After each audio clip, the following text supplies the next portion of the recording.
Vadodara MS યુનિવર્સિટીમાં પ્રવેશ quota વધારવાનો મામલો હેડ ઓફિસ ખાતે વિરોધ પ્રદર્શન કરવામાં આવ્યું। પૂર્વ અને વર્તમાન વિદ્યાર્થીઓ બુદ્ધિજીવીઓ કાળા કપડાં પહેરી આવેદનપત્ર આપશે। ભાજપ અને કોંગ્રેસના નેતાઓ પણ એકજૂટ થયા છે। વીસીને આવેદનપત્ર આપવામાં આવ્યું છે। વડોદરાના 95% વિદ્યાર્થીઓને પ્રવેશ આપવા માટે પણ માંગ કરવામાં આવશે। પૂર્વ સેનેટ સિન્ડિકેટ સભ્યોનો પણ વિરોધ છે। યુનિવર્સિટી તંત્ર અને સરકારને 48 કલાકનું અલ્ટિમેટમ અપાયું છે। નિરાકરણ ન આવે તો ઉગ્ર પડઘા પણ પડશે। કુનાલ શર્મા સંવાદદાતા જોડાયા છે અમારી સાથે। જી કુનાલ, વિરોધ નોંધાવવામાં આવી રહ્યો છે, શું પરિસ્થિતિ છે ત્યાં હાલમાં?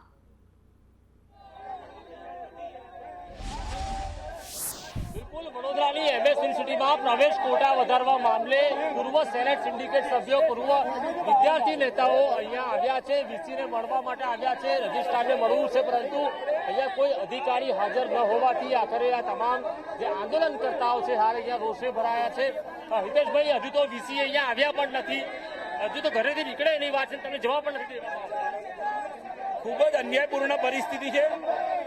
વાઇસ ચાન્સેલરને ખબર હતી કે આ પ્રકારે આજે રજૂઆત કરવા આવવાના છે। તાકાત હોય, અગર એમને એવું હોય કે વીસી છે, ફરજ બજાવવાની છે, રજૂઆતો સાંભળવા તો આવે। અમે આજે પૂર્વ વિદ્યાર્થીઓ આવ્યા છે રજૂઆત કરવા માટે, આવે એક વખત। જે રીતે વીસી આવે તેની માંગ હતી, ત્યારે હવે જે રજિસ્ટ્રાર છે કૃષ્ણસિંહ ચુડાસમા રજિસ્ટ્રાર આખરે મળવા માટે આવ્યા છે। પૂર્વ સેનેટ અને સિન્ડિકેટ સભ્યો જે પોતાની માંગ કરી રહ્યા છે કે જે વીસી દ્વારા જે પ્રવેશ કોટા ઘટાડવાની જે વાત હતી તેને લઈને કાં તો વીસીને હટાવો અથવા તો પછી આ પ્રવેશ કોટા વધારો તેવી માંગ કરવામાં આવી હતી। ગતરોજ પણ ભાજપના નેતાઓએ બેઠક કરી હતી, ત્યારે મંત્રી દ્વારા પણ હવે સૂચના આપી દેવામાં આવી છે કે પ્રવેશ કોટા વધારવાનું જે આંદોલન છે તે માંગણી સ્વીકારવામાં આવે, પરંતુ આંદોલનકર્તાઓ લેખિતમાં માંગી રહ્યા છે। લેખિતમાં બાહેંધરી મળ્યા બાદ જ તેઓ અહીંયાથી છૂટશે। 48 કલાકનું અલ્ટિમેટમ આપવામાં આવ્યું હતું અને હવે રજિસ્ટ્રાર દ્વારા મંત્રી સરકાર અને શિક્ષણ મંત્રીને રજૂઆત કરવામાં આવી રહી છે કે પ્રવેશ કોટા વધારવામાં આવે અને જે વીસીની જે તાનાશાહી છે તેવા આરોપ છે તો આ વીસીને પણ હટાવવામાં આવે તેવી માંગ કરવામાં આવી છે। જોકે હજુ વીસી નથી આવ્યા, પરંતુ રજિસ્ટ્રારને અહીંયા રજૂઆત અહીંયા કરવામાં આવી છે અને વીસીને હાલ અહીંયા રજૂઆત કરી રહ્યા છે। ત્યારે જોવું રહ્યું કે શું નિર્ણય આવે છે, પરંતુ વિદ્યાર્થીઓમાં ખૂબ જ મોટી સંખ્યામાં અહીંયા રોષ જોવા મળી રહ્યો છે।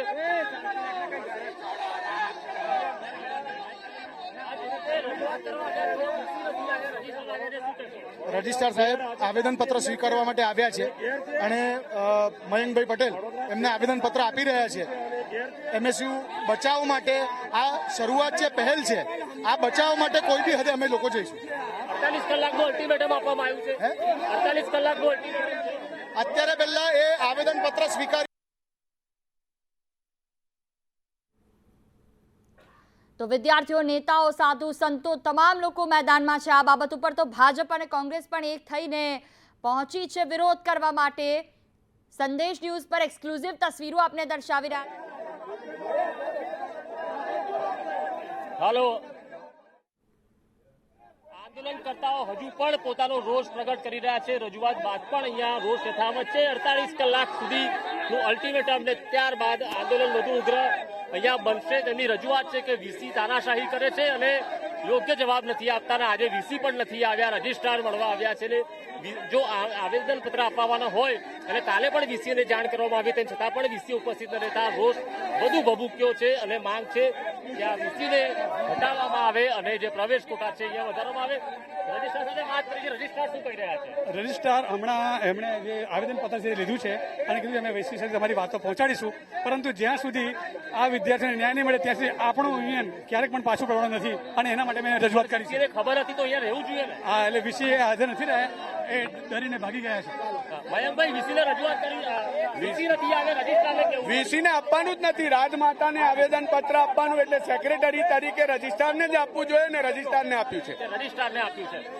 રાજમાતા સુધી આ વાત પહોંચાડવાની અહીંયા કવાયત હાથ ધરાવી છે અને રજિસ્ટ્રારને રજૂઆત મારફતે ચાન્સેલર જે રાજમાતા છે તેને કરાશે અને ત્યારબાદ સરકારમાં રજૂઆત કરાશે અને 48 કલાકમાં જો નિરાકરણ ના આવે તો આંદોલન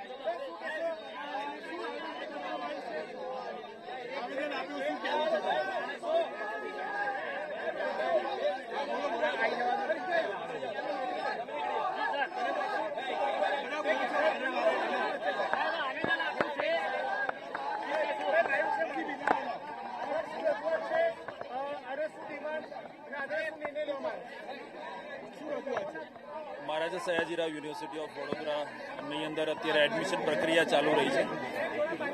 તેના સંદર્ભે સિવિલ સિટીઝન્સ વડોદરામાંથી આજે યુનિવર્સિટી હેડ ઓફિસ ખાતે રિપ્રેઝન્ટેશન લઈને આવ્યા છે.